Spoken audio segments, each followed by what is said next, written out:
disappointing in the Andrew Friedman era? Well, it's certainly, Harry, different than the other ones that they've had, because I think one of the hallmarks of Andrew Friedman and his tenure, not just here in Los Angeles, but really going back to his time in Tampa, is that way more hits than misses. And this is one of the first seasons in a long time. Look, no one's going to bat 1,000. If you make deals, if you sign free agents, if you make trades, you're going to miss occasionally. You just hope to make more than you miss on. And certainly the Dodgers have accomplished that. But this is the first season in a while where you kind of look around at where the money went and where it was spent. And, I'm sure you heard the same refrains that I've heard. The Dodgers are ruining baseball. They're buying themselves a pennant, and this is why it needs a salary cap, and all the things that people say about, things when they don't get what they want and the other guy does.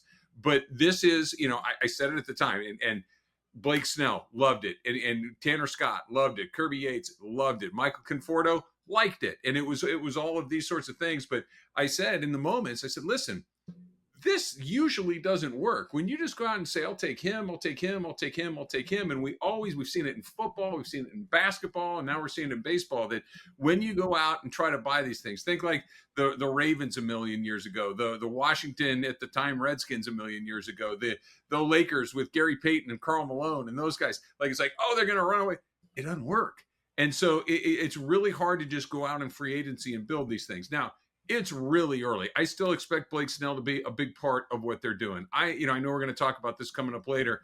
I still like what Tanner Scott has done most of the season. The Conforto thing, it's really hard to call it anything other than a miss. It really has not worked out. Kirby Yates is probably somewhere between a miss and a success. So yeah, there really isn't anything you can point to and say, well, at least that has gone the way you wanted. And that's new in the Dodger regime. Usually when they do something, it's mostly good and maybe one or two things that are so-so. And this is one or two things that are so-so and a lot of things that have been a miss. So this is a new experience for Dodger fans. Yeah, and you go to the last couple of years that it seemed like the free agency always had one big name and then complementary pieces. This year, they went for Blake Snell, who just won the Cy Young in 2023 with the San Diego Padres. They went for a Tanner Scott and a Kirby Yates, both players who last year were all-stars. They were all-stars.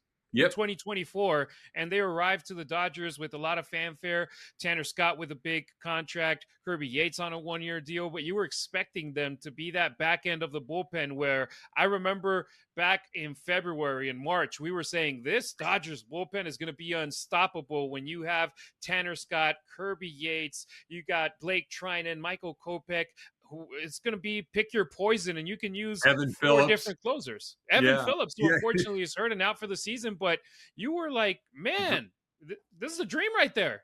It felt like there was, all the names that you mentioned, throw Phillips in there, throw Gratterall in there. There are so many guys like, okay, all of these guys can't go bad. Well, here we are, and they're either hurt or underperforming.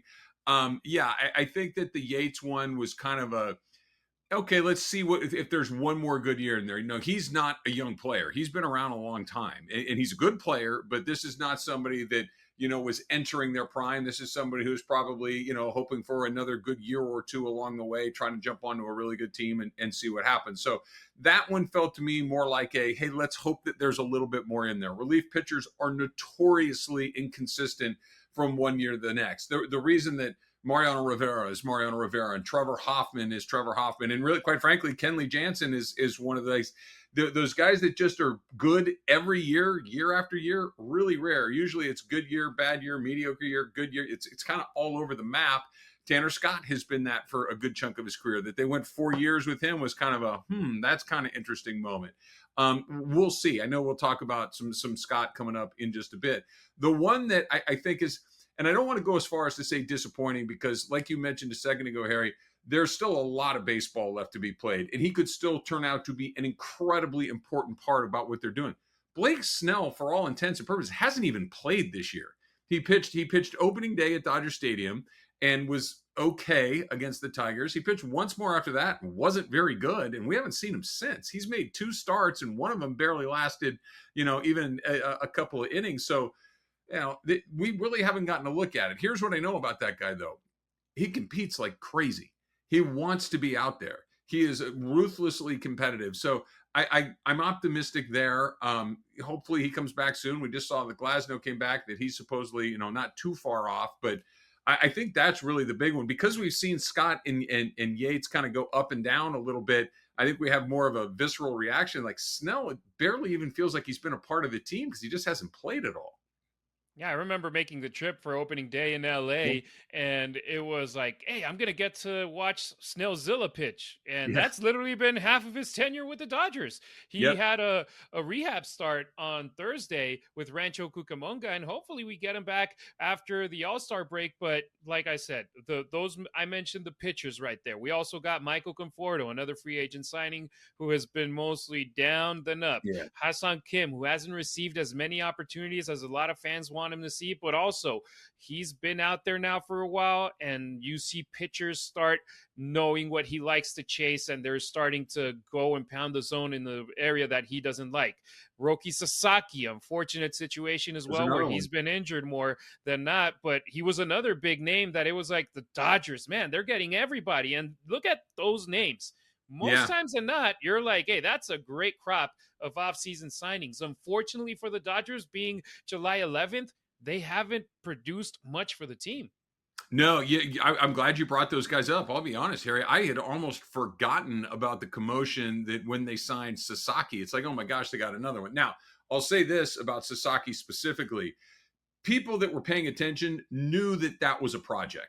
I know that he has, electric stuff, that he has an incredible potential and an incredible upside, but people that know baseball and people that were paying attention, they're like, this is not Yamamoto. Yamamoto came over here as a fully flowered professional pitcher in the second best league in the world. He had won the equivalent of their Cy Young Award 3 times. Like this was a guy that was as polished as you could get. And so him coming over and it's like looking like a finished product, you're like, yeah, okay.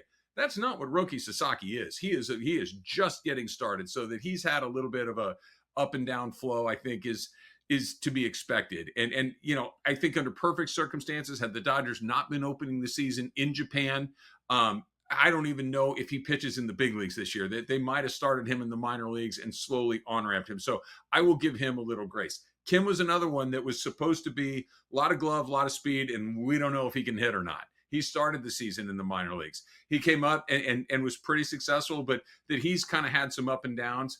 I'm okay with that one too, because that's kind of what my expectation was for him. Let's see if he can hit. I think you said it well. We knew he was going to struggle with velocity. We knew that once they kind of figured him out, they would exploit it. This is the best league in the world. They've really punished him when it comes to at-bats, but there have been moments where he's been really good. So I'm optimistic that he'll figure that out. The Conforto one is the one that's kind of like, yeah, man, I don't know. There's just really isn't even a silver lining there. I can't say he's still learning. He's, there's ups. He's a vet that just has not hit all season long. I think they'll give him this much more time to try to figure it out. But, whenever the manager says this is a crucial month for you, the clock is ticking pretty loudly. And that's what Dave said coming into July. So the Conforto thing, I think, has an expiration date, and I think it's pretty soon. Patience worked with Paez and with Muncy. It hasn't worked so far with Conforto. So the question was, is the 2025 free agent class the most disappointing in the Andrew Friedman era? Let's go back in time from 2020 all the way to 2025. In 2020, Blake Trinan, Alex Wood, free agent signings. I'll say with those two guys, you can't say a disappointment with the World Series title. Agreed. 2021, Brandon Morrow, Tommy Canley, Trevor Bauer. I know that Bauer situation ended up being one very bad for the team, but when he was on the mound, he was productive for the Dodgers. I agree. That blew up, but it wasn't because he didn't pitch well. It was for other stuff. Yeah, 2022, Andrew Haney, Daniel Hudson, Hanser Alberto, Tyler Anderson, Kevin Pillar, and a guy by the name of Freddie Freeman. Game 1, 2024 World Series, that paid off his whole contract. Yeah, Freeman and Anderson, both really good signings for the Dodgers. And there you go. That's a great example of two guys that hit big. 2023, Shelby Miller, Jason Hayward, and Noah Syndergaard, JD Martinez, David Peralta. JD did pretty good with the Dodgers, but you look at all the other guys and it's mostly down and not up. Yeah, that's like, I think you nailed it. JD Martinez was really good for the Dodgers. The rest of that was fairly forgettable. And 2024, Shohei Ohtani, That's it. I Stop. ain't even yeah, Yeah, we're done. I ain't even gotta say nothing else. And still, Yeah, Tyler yeah, Glasnow, Yoshinobu Yamamoto, Teoscar Hernandez, James Paxton, yeah, Ryan Brazier too. I yeah. mean, when you compare those classes to the 2025, I know that there's still time left, but I can't say, hey, the 2025 class is stronger than the other ones in performance wise so far. Hopefully they can pick it up and we can point to another one as being weaker. Look, if Blake Snell is healthy and comes back and pitches in September and October and pitches really well, we're not even going to remember what happened through the first 4 months of the season. We're going to remember he was part of a playoff run and maybe a World Series championship, and we'll be going, way to go. If Michael Conforto sticks around, we'll see, gets a big hit in October, we'll be saying, way to go. This is not over. This book has not been written. We're at about the halfway point, and underwhelming so far, and I know it's coming up, but the bullpen guys, I think, are the guys that have the best opportunities to redeem themselves. Absolutely. And you mentioned a pair of names, Blake Snell, Michael Conforto. They used to be in the Bay last year. And now the Yeah. Dodgers, they're heading out there. LA versus San Francisco, Dodgers, Giants. That's a rivalry right there. And they go at it this weekend. In just a moment here on Locked On Dodgers, we preview everything from the pitching matchups to the batters on the lineup. Get the supplies you need from the site made for skilled trades, Supply House. So whether you are in plumbing, HVAC, or electrical work, Supply House is the reliable way to order products online. They're super